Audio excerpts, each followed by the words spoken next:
Salutare fraților, eu sunt Ștefan și în acest videoclip vom vorbi despre mituri FNAF. Nu uitați, dacă vreți episoade, să apăsați pe butonul de like și subscribe și să dați un share la prieteni ca să mai facem alte mituri despre FNAF. Să trecem la videoclip. FNAF 3. Bun. Este un subiect care are foarte multe mituri. Acum hai să începem cu jocul în sine, înainte de lansare. Lumea asta așteptat ca FNAF 3 să apară de Halloween, dar jocul a apărut cu 2 sau 3 luni înainte. Înainte de apariția sa, au fost postate niște poze legate de joc, iar una dintre ele îi arată pe Foxy și Chica arși, iar lângă ei scria "It's all in your mind", adică totul e în mintea ta.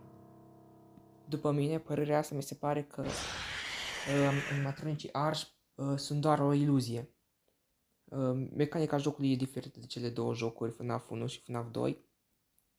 Ai două tablete, prima este cea cu care operezi camerele de filmat, iar a doua este cea cu care operezi sunetul, ventilația și camerele și trebuie să ai grijă să nu îți dea eroare, mai ales cu ventilația atunci când o să se oprească, o să începi să halucinezi pe animatronici care te atacă, dar ei nu te omoară.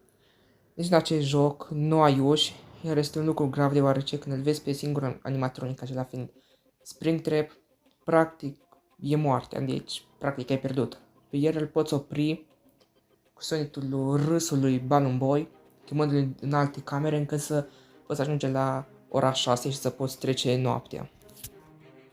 Fantomele din FNAF 3 sunt de fapt doar niște halucinații care îți pot apărea când primești eroare la sistemul de aerisire. Toate au niște jumpscare-uri înfricoșătoare, mai puțin Phantom Puppet, care stă în fața ta și se uită insistent la tine, ne lăsându-te să te uiți în altă parte și îi dă mai mult timp lui Springtrap să te omoare. Evident, această eroare poate fi reparată apăsând pe butonul de la a doua tabletă și reparându-ți aerisirea. Springtrap poate veni prin conduct, iar tu trebuie să le închizi. Uneori îl poți vedea pe Phantom Freddy umblând în fața ta după geamul din față și alteori poți vedea pe Phantom Chica posedând jocul de la arcadă. Acum, despre Springtrap. Springtrap în FNAF 3 este singurul animatronic care te poate omorâ. Este un animatronic ghepuri deteriorat care are poveste macabră, iar aceasta poate fi jucată în minigame-uri. În minigame-ul din ultima noapte trebuie să fii unul dintre cei 5 copii omorâți care vrea să se răzbune ajungând în cameră unde se află Purple Man, iar acesta fuge de tine până când ajunge la costumul de Springtrap, unde apoi se bagă în el, crezând că o să-l protejeze. El, de fapt, va fi omorât din cauza arcurilor care îl omoară. El va sta acolo 30 de ani și se va întoarce plin distrus și cu sânge pe el.